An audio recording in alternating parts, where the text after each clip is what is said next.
سائمہ کے لیے اب تک جو بھی رشتہ آتا صرف اور صرف اس لیے انکار ہو جاتا کیونکہ اکرم صاحب جہیز دینے کے سخت خلاف تھے۔ آج بھی ایک رشتہ سائمہ کے لیے آیا تھا۔ بڑے ہی سلیقے کے ساتھ سائمہ ٹرے میں چائے رکھ کر اندر آئی تھی۔ سلیقے سے دوپٹہ کر رکھا تھا۔ جیسے ہی لڑکے کی ماں نے سائمہ کو دیکھا تو مسکرا اٹھی۔ اپنے ساتھ بیٹھے ہوئے بیٹے کو کندھوں سے چھٹک کر اشارہ کرنے لگی کہ وہ دیکھو، یہی ہے لڑکی۔ بیٹھے ہوئے لڑکے نے جب سائمہ کو دیکھا تو اگلے پل مسکرا کر سر جھکا گیا۔ کہنے لگا کہ ہاں ماں ٹھیک ہے، مجھے اسی لڑکی سے شادی کرنی ہے۔ اس کی ماں بھی اٹھی، اپنی دوسری جانب سائمہ کو بٹھایا اور اسے کہنے لگی بس آپ کی بیٹی تو ہمیں پسند آ چکی ہے، یہی ہمارے گھر کی بہو بنے گی۔ سامنے سائمہ کے ماں باپ بیٹھے تھے۔ جب انہوں نے یہ سنا تو مسکرا اٹھے، خوش ہو گئے کہ بس اللہ تعالیٰ ہماری بیٹی کے نیک نصیب کرے۔ لڑکے والے بھی اچھے کھاتے کماتے تھے اور اچھے خاندان سے تعلق رکھتے تھے۔ سائمہ کو بھی اس رشتے سے کوئی انکار نہیں تھا، وہ بہت خوش تھی۔ لیکن جب لڑکے کی ماں کہنے لگی کہ دیکھیے بھائی صاحب، میری کوئی بیٹی نہیں ہے، صرف ایک بیٹا ہے، ہم آپ کی بیٹی کو بالکل اپنی آنکھ کا تارا بنا کر رکھیں گے اور اسے بہت خوش رکھیں گے، کیونکہ ہمارا بیٹا ایک ہی ہے، لاڈلا ہے اور پورے خاندان کی لڑکیوں کی نظر اس پر ہے۔ ابھی پچھلے ہفتے ہی میری دور کی ممانی اپنی بھانجی کا رشتہ لے کر میرے بیٹے کے لیے آئی تھیں۔ کہنے لگیں کہ وہ جہیز میں میرے بچے کو ایک گھر دیں گی اور زمینیں بھی نام کریں گی اور پھر شادی کے بعد کاروبار میں بھی حصے داری دیں گے۔ لیکن ہم نے اس لیے انکار کر دیا کیونکہ ان کی لڑکی بڑی ہی دبلی پتلی سی ہے، ایسا لگتا تھا جیسے ڈھانچے میں روح ہو، کچھ نین نقش بھی خاص نہیں تھے۔ اس لیے سوچا کہ اپنے اکلوتے بیٹے کی شادی کریں گے تو حسین و جمیل لڑکی کے ساتھ۔ اب آپ کی بچی ہمیں پسند آ چکی ہے، لیکن بات یہ ہے کہ ہم چاہتے ہیں کہ ہمارے خاندان میں بے عزتی نہ ہو سکے، بلکہ جس خاندان میں بھی ہمارے بیٹے کی شادی ہو وہ لوگ ہمارے بیٹے کو اپنا بیٹا سمجھ کر اور اپنی بیٹی کو اپنا جگر گوشہ سمجھ کر جو مرضی دے دیں۔ اسے جہیز تو نہیں کہہ سکتے، بلکہ اپنی بیٹی اور ہونے والے بیٹے کے لیے تو کر سکتے ہیں۔ یوں گھما پھرا کر بات لڑکے والے جہیز پر ہی کر چکے تھے۔ اکرم صاحب نے جب یہ سنا تو اپنی بیوی کو دیکھنے لگے اور چہرے پر ایک طریقے سے مسکراہٹ آ گئی اور گہری سانس خارج کر کے رہ چکے تھے۔ اتنی تمہید باندھنے کے بعد لڑکے والوں نے ایک مرتبہ پھر جہیز کی ڈیمانڈ کر لی تھی۔ اکرم صاحب کہنے لگے کہ آپ مجھ سے کیا توقع رکھتے ہیں، ہم آپ کے بیٹے کو کیا دیں جہیز کے نام پر، آپ کس چیز کی ڈیمانڈ کرتے ہیں؟ اگلے ہی پل لڑکے کی ماں سائمہ کو اپنے ساتھ لگا کر کہنے لگی بس زیادہ کچھ نہیں، جیسا ان لڑکی والوں نے کہا تھا کہ وہ ہمارے بیٹے کو گاڑی گھر کاروبار میں حصے داری دیں گے، اس کو شایان شان جہیز دیں گے تاکہ ان لوگوں کا بھی منہ بند ہو سکے۔ اکرم صاحب نے یہ سنا تو فوراً اٹھ کھڑے ہوئے، کہنے لگے کہ بہت بہت مہربانی آپ کی، دراصل مجھے کام ہے اور میں کام پر جا رہا ہوں، آپ لوگ چائے پی چکے ہیں تو یہاں سے چلے جائیے گا۔ اس کا صاف مطلب تھا کہ اکرم صاحب اپنی بیٹی کا رشتہ ان کے گھر میں نہیں کرنا چاہتے۔ اس مرتبہ بھی وہ لوگ واپس جا چکے تھے، طرح طرح کی باتیں کر کے گئے تھے کہ پتہ نہیں کیسے لوگ ہیں، شرم ہی نہیں ہے، ارے آج کے زمانے میں تو جہیز کے بغیر شادی ہی نہیں ہوتی، اگر یوں ہی ضد اڑا کر بیٹھے رہیں گے تو ان کی بیٹیوں کی کبھی شادی نہیں ہو پائے گی اور یوں ہی جوانی ڈھل جائے گی۔ سائمہ بت بن چکی تھی، کمرے میں بیٹھ کر رونے لگی اور پھوٹ پھوٹ کر روتے ہوئے کہنے لگی کہ ابا جہیز کے نام پر بھاگتے کیوں ہیں، اگر تھوڑا بہت دے دیں گے تو کیا ہو جائے گا، اتنی زیادہ جائیداد ہے ابا کی، کیا وہ اپنی اتنی جائیداد میں سے ہمیں جہیز نہیں دے سکتے؟ ایسے تو ہم سارے یوں ہی بیٹھے رہ جائیں گے، ارے میں تو بڑی ہوں، میرے بعد میری 4 بہنیں اور بھی موجود ہیں اور ہم چاروں کے چار بس اسی لیے اپنے بالوں میں چاندی لے آئیں گے کیونکہ ہمارا باپ ہمیں جہیز نہیں دے سکتا۔ اتنا کہہ کر سائمہ اٹھ کر وہاں سے جا چکی تھی، یہ بھی نہیں دیکھ پائی کہ دروازے کے باہر اس کا باپ کھڑا اس کی باتوں کو سن چکا ہے۔ ابھی وہ اپنے کمرے میں بیٹھی سر جھکا کر رو ہی رہی تھی کہ جب سائمہ کا باپ اس کے کمرے میں گیا۔ ابا کو دیکھ کر اس نے فوراً آنسو صاف کیے اور دوپٹہ اپنے سر پر ٹھیک کیا۔ اس کے والد کہنے لگے کہ بیٹا، باپ کبھی بھی اپنی بیٹیوں کے لیے برا نہیں چاہتے، جہیز کا کیا ہے، میں تو ٹرک بھر کر جہیز دے دوں گا، زمینیں گھر سب کچھ دے دوں گا، لیکن تم میری 5 بیٹیاں ہو اور پانچوں کی پانچوں مجھے بہت عزیز ہو، اگر میں میری ایک بیٹی کو جہیز دوں گا تو دوسری بیٹی کو بھی دینا پڑے گا اور پھر تیسری اور چوتھی کو بھی، لیکن مسئلہ یہ ہے بیٹا، میں جس بھی بیٹی کو جہیز دوں گا اگلی مرتبہ آنے والے لوگ اس سے بھی زیادہ کی ڈیمانڈ کریں گے۔ یوں تو سب کو دیتا دیتا میں کنگال ہو جاؤں گا، لیکن بات صرف یہیں پر نہیں ہے۔ تم خود سوچو، لوگ میری بیٹیوں کو بیانے کے لیے آتے ہیں یا پھر سامان لے کر اپنے کمرے بھرنے کے لیے۔ ہم جس معاشرے میں رہتے ہیں وہاں پر لوگوں کی پتہ ہے سوچ کیا ہوتی ہے؟ وہ سوچتے ہیں کہ بس بیٹے کی شادی کی عمر ہو گئی ہے تو کسی نہ کسی طرح پیسے جوڑ کر ادھار لے کر گھر بنا لیں گے، لیکن جب اس میں سامان رکھنے کی بات آئے گی، بیٹے کے کاروبار کی بات آئے گی، آنے جانے کے مسئلے مسائل سوچیں گے تو یہ کہیں گے بیٹے کی شادی کر دیتے ہیں۔ مناسب گھر دیکھ کر لڑکی ڈھونڈیں گے، پھر ان سے جہیز کی ڈیمانڈ کریں گے اور جہیز میں یہ سامان، گاڑیاں، کاروبار بھی مانگ لیں گے، اور یوں آدھا خرچہ اس لڑکی کی طرف سے ہو جائے گا، جس کو آج سے پہلے یہ جانتے بھی نہیں ہوں گے۔ بیٹا، میں کبھی بھی تم لوگوں کو ان لوگوں کے سپرد کر ہی نہیں سکتا جو تم لوگوں کو صرف اس لیے اپنے گھر لے کر جائیں کیونکہ تم لوگ اپنے ساتھ سامان لے کر آئی ہو۔ سائمہ خاموشی سے سر جھکائے سب سن رہی تھی۔ اس کی باقی بہنیں بھی وہاں پر آ چکی تھیں اور ماں بھی۔ جب اکرم صاحب کہنے لگے کہ بیٹا، تمہیں تو خوش ہونا چاہیے کہ تم لوگوں کا باپ تم لوگوں سے اتنی محبت کرتا ہے، تم لوگوں کے لیے کبھی بھی غلط فیصلہ نہیں کرے گا، تم لوگ مجھ پر بوجھ نہیں ہو۔ اگر مجھے ساری عمر بھی تم لوگوں کو اپنے پاس بٹھا کر رکھنا پڑا تو مجھے بالکل پرواہ نہیں ہے، لیکن میں تم لوگوں کو غلط ہاتھوں میں سونپ کر بعد میں پچھتانا نہیں چاہتا۔ میں تم لوگوں کو بے دردوں میں جھونکنا نہیں چاہتا۔ میں نہیں چاہتا کہ میرے مرنے کے بعد میری اولاد گھٹ گھٹ کر جیتی رہے اور تانے سہتی رہے۔ اس طرح کے الفاظ تھے جسے سن کر سائمہ ابا سے معافی مانگنے لگی کہ میں بلا وجہ ہی جذباتی ہو گئی تھی۔ اکرم صاحب تو وہاں سے چلے گئے جبکہ سائمہ گہری سانس خارج کر کے رہ چکی تھی۔ سائمہ کی عمر 28 سال ہو چکی تھی اور ابھی تک اس کی شادی نہیں ہو پائی۔ کتنے ہی رشتے آئے تھے اور ہر رشتہ آنے والا یہ کہتا تھا کہ ہم جہیز لیں گے۔ جہیز کے نام پر معاشرے میں اب تک جو کچھ ہوتا آیا تھا وہ سب کچھ کسی سے بھی ڈھکا چھپا نہیں ہے۔ یہی باتیں تھیں جن سے اکرم صاحب ڈر جایا کرتے تھے۔ چند ماہ پھر یوں ہی گزر چکے تھے لیکن ابھی تک مناسب رشتہ نہیں آیا تھا۔ ایک روز محلے کی ہی خالہ رقیہ ان کے ہاں آئیں اور آ کر کہنے لگیں کہ میری ایک جاننے والی ہیں، انہوں نے محلے میں مریم کی شادی پر تمہاری بیٹی سائمہ کو پسند کر لیا ہے۔ خیر سے اچھے کھاتے پیتے لوگ ہیں، کہتے ہیں جو خود کھائیں گے وہ تمہاری بیٹی کو بھی کھلا دیں گے۔ بڑے ہی خوش اخلاق لوگ ہیں، آج تک ان کے خاندان میں طلاق نہیں ہوئی۔ اگر تم چاہو تو میں تمہاری سائمہ کی بات چلاؤں۔ سائمہ کی ماں تو گہری سانس خارج کر کے رہ چکی تھی، کہنے لگیں کہ باتیں تو کتنی ہی چل چکی ہیں لیکن رشتہ بھی تو پکا ہو تب بات ہے نا۔ جب تک اکرم صاحب ہاں نہیں کرتے تب تک شادی ہونے سے رہی۔ جب یہ باتیں بیٹھ کر دونوں خواتین کر رہی تھیں تبھی مہمان خانے میں اکرم صاحب اور ان کے دوست انور بیٹھے خوش گپیوں میں مصروف تھے۔ دونوں بچپن سے ہی ایک ساتھ تھے لیکن پھر پڑھائی کے بعد اکرم صاحب نے تو اسی شہر میں ہی اپنا کاروبار شروع کیا تھا، مگر انور صاحب نے دوسرے شہر جا کر اپنا کاروبار شروع کیا تھا اور ایک لمبے عرصے کے بعد اکرم سے ملنے کے لیے آئے تھے۔ انہوں نے اپنی بیٹیوں کے رشتے کے بارے میں بھی ذکر کر دیا تھا کہ لوگ جو بھی آتے ہیں سب سے پہلے جہیز مانگتے ہیں، اور ابھی بھی گھر کے باہر آئی عورت یہی بات کر رہی تھی کہ وہ لوگ جو ہیں اس کے سخت خلاف ہیں۔ انہوں نے تو مجھ سے جہیز کی کوئی ڈیمانڈ ہی نہیں کی۔ یوں سائمہ کی امی نے کہہ دیا کہ ٹھیک ہے، آپ ان لوگوں کو ہم سے ملوا دیں، ہو سکتا ہے اس مرتبہ میری بیٹی کا نصیب ان کے ساتھ جڑ چکا ہو۔ سائمہ اس وقت کچن میں برتن دھو رہی تھی۔ جب اس نے یہ الفاظ سنے فوراً باہر آئی اور کہنے لگی کہ اماں چھوڑو، ایک مرتبہ پھر مجھے تیار ہونا پڑے گا، بازار سے مٹھائی آئے گی، سموسے آئیں گے، چائے بسکٹ میں بہت پیسے ضائع ہو جائیں گے۔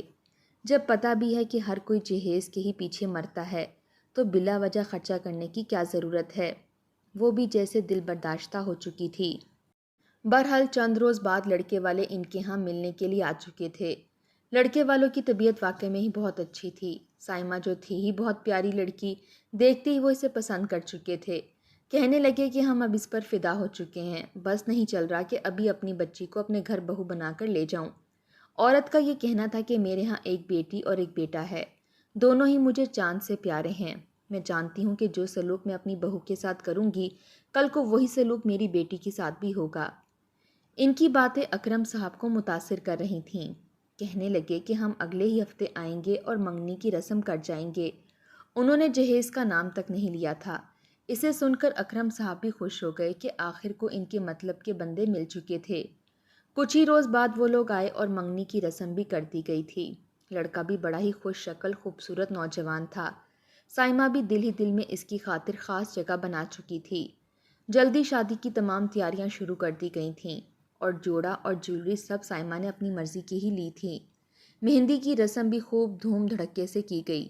لڑکے والے مہندی لے کر لڑکی والوں کی طرف آئے تھے اور خوب ہلا گلا کیا۔ کہیں نہ کہیں ایک انجانا سا پن تھا جو اکرم کے رویوں میں محسوس ہو رہا تھا۔ نہ جانے وہ کیا بات تھی، سمجھ نہیں پائے تھے۔ یہی دعا کرتے رہے کہ کل کا دن خیر خیریت سے گزر جائے اور ان کی بیٹی عزت کے ساتھ رخصت ہو جائے۔ اگلے روز سارا انتظام کر دیا گیا تھا۔ گھر کے باہر ہی موجود کھلے میں ٹینٹ لگایا گیا تھا اور وہیں پر سارے انتظامات کیے گئے تھے۔ سائمہ بیوٹی پارلر سے تیار ہو کر آ چکی تھی۔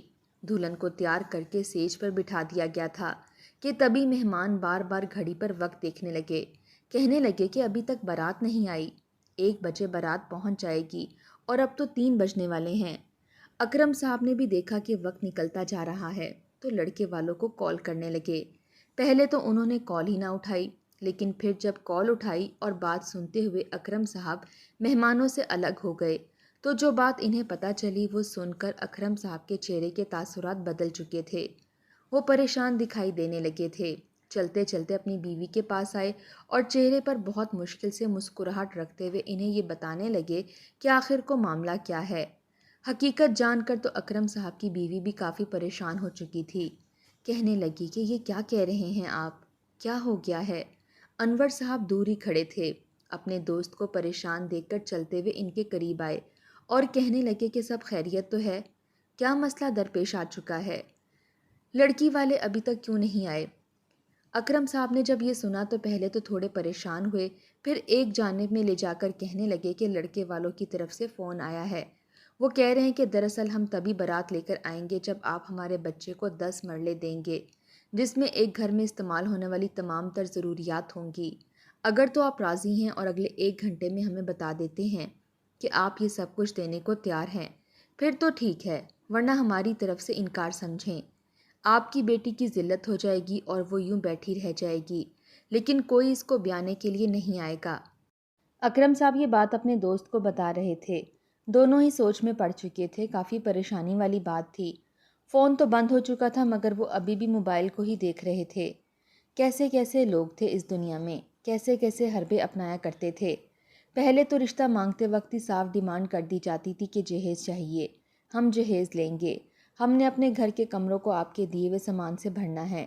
لیکن اب تو ایک نیا قانون نکل آیا تھا۔ اب تو شادی والے روز جب دلہن بنی بیٹی سٹیج پر بیٹھی ہوتی تھی، مہمانوں سے کھچا کھچ ہال بھرا ہوتا تھا، تبھی لڑکے والے کال کر کے کہتے تھے کہ ہماری ڈیمانڈ پوری کرو ورنہ تمہاری بیٹی بیٹھی رہ جائے گی۔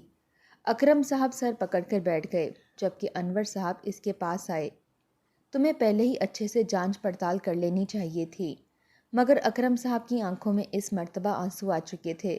کہنے لگے اور کتنی جانچ پڑتال کرتا، جانچیں پڑتالیں کر کے تو میں نے اپنی بیٹیوں کی عمر گزار دی ہے۔ اگر ابھی بھی مزید رکتا تو میری بیٹیاں بڑھاپے کو جانے لگتیں، پھر کون بیاتا ان کو؟ پھر تو ان کے لیے شادی شدہ طلاق یافتہ اور رنڈوے مردوں کا ہی رشتہ آنا تھا، اور پھر ان کے ساتھ زندگی صرف اور صرف تانوں اور تشنوں کے علاوہ اور کچھ بھی نہیں ہوتی۔ اکرم صاحب کافی پریشان ہو چکے تھے۔ مہمان بھی آپس میں خسر پھسر کرنے لگے کہ آخر اصل ماجرا کیا ہے۔ تبھی انور صاحب نے کال کر کے اپنے بیٹے کو بلایا۔ انور صاحب کے 3 بیٹے تھے۔ تینوں بیٹے ہی وہیں شہر میں ہی کاروبار کی نئی برانچ پر دیکھ بھال کر رہے تھے۔ فوراً وہاں پر پہنچے۔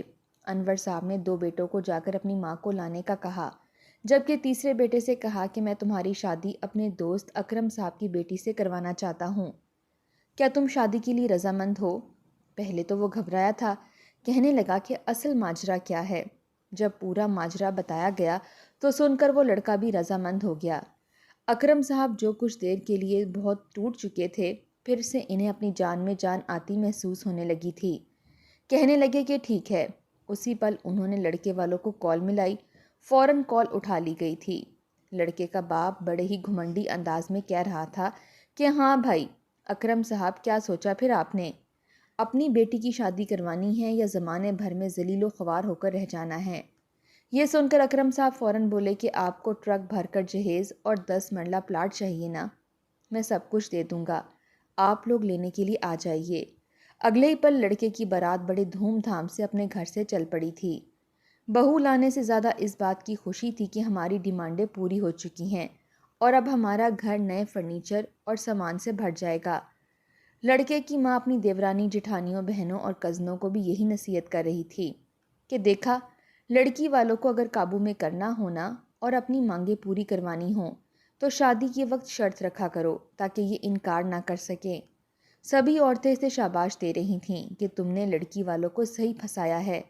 بہرحال بارات لڑکے والوں کی طرف سے بڑے ہی دھوم دھڑکوں کے ساتھ لڑکی کی ہاں پہنچ چکی تھی، لیکن جیسے ہی بارات حال میں داخل ہوئی تو اگلے ہی پل سب کے چہرے اتر چکے تھے۔ لوگوں کو تو گویا سانپ سونگھ چکا تھا، کیونکہ سامنے ہی سٹیج پر دلہن بیٹھی تھی اور دلہن کے ساتھ دولہا بھی موجود تھا۔ نکاح پڑھوایا جا چکا تھا، سب لوگ ایک دوسرے کو مبارکباد دے رہے تھے۔ لڑکا اپنے ماں باپ کا چہرہ دیکھ رہا تھا۔ دولہے کے ماں باپ آگے بڑھے اور غصے سے کہنے لگے کہ یہ سب کچھ کیا ہے؟ سائمہ بیٹی کی تو شادی ہمارے بیٹے کے ساتھ ہونی تھی، پھر یہ سب کچھ کیا کر دیا آپ لوگوں نے؟ آپ لوگوں نے ہماری بے عزتی کروا دی۔ لڑکی کی شادی کسی اور سے کیوں کروا دی؟ آخر یہ چکر کیا ہے؟ سینکڑوں لوگ وہاں پر موجود تھے اور عین موقع پر سب کچھ دیکھ کر تو کوئی بھی سمجھ نہیں پا رہا تھا کہ آخر ماجرا کیا ہے۔